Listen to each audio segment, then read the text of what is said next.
एक बड़ा हलचल मचा देने वाला बयान अमेरिका के पूर्व राष्ट्रपति डोनाल्ड ट्रंप ने पाकिस्तान पर ऐसा आरोप लगा दिया है जिसने पूरी दुनिया का ध्यान खींच लिया है। ट्रंप का दावा है कि पाकिस्तान गुप्त रूप से परमाणु परीक्षण कर रहा है। वही पाकिस्तान जिसने 1998 के बाद किसी भी न्यूक्लियर टेस्ट का ऐलान नहीं किया। सवाल ये है, क्या ये दावा सच है या फिर ये सिर्फ राजनीति, बयानबाजी और ग्लोबल गेम का हिस्सा है? अमेरिकी शो 60 मिनट्स के इंटरव्यू में ट्रंप ने कहा, नॉर्थ कोरिया टेस्ट कर रहा है, पाकिस्तान भी कर रहा है, लेकिन वो बताता नहीं। इस एक लाइन ने पूरी दुनिया में चर्चा शुरू कर दी। पाकिस्तान ने 1999 में आधिकारिक तौर पर 6 परमाणु परीक्षण किए थे। उसके बाद पाकिस्तान ने कभी कोई टेस्ट स्वीकार नहीं किया। पाकिस्तान हमेशा कहता है कि उसका न्यूक्लियर प्रोग्राम सिर्फ रक्षा के लिए है। तो फिर ट्रंप ने ये बात क्यों कही?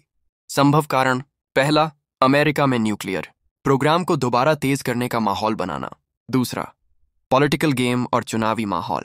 तीसरा, कोई इंटेलिजेंस इनपुट या अंदाजा जिसे सार्वजनिक नहीं किया गया। दुनिया में साइलेंट न्यूक्लियर टेस्ट का कॉन्सेप्ट मौजूद है, बहुत गहरे, बेहद छोटे और पकड़ना मुश्किल। लेकिन क्या पाकिस्तान सच में गुप्त परमाणु परीक्षण कर रहा है? अब तक किसी अंतर्राष्ट्रीय एजेंसी ने कोई सबूत नहीं दिया। पाकिस्तान ने भी इस दावे की पुष्टि नहीं की। इस समय तक ये सिर्फ एक दावा है, साबित तथ्य नहीं। अगर ये सच हुआ तो इसके बड़े परिणाम हो सकते हैं। साउथ एशिया की स्ट्रैटेजिक बैलेंस बदल जाएगी। भारत पाक न्यूक्लियर पॉलिसी में बदलाव संभव। अमेरिका न्यूक्लियर रेस दोबारा शुरू कर सकता है।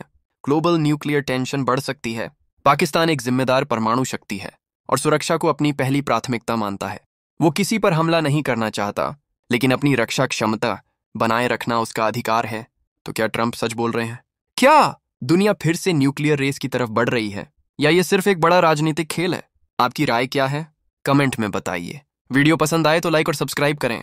नई अपडेट्स के लिए बेल आइकन दबाएं।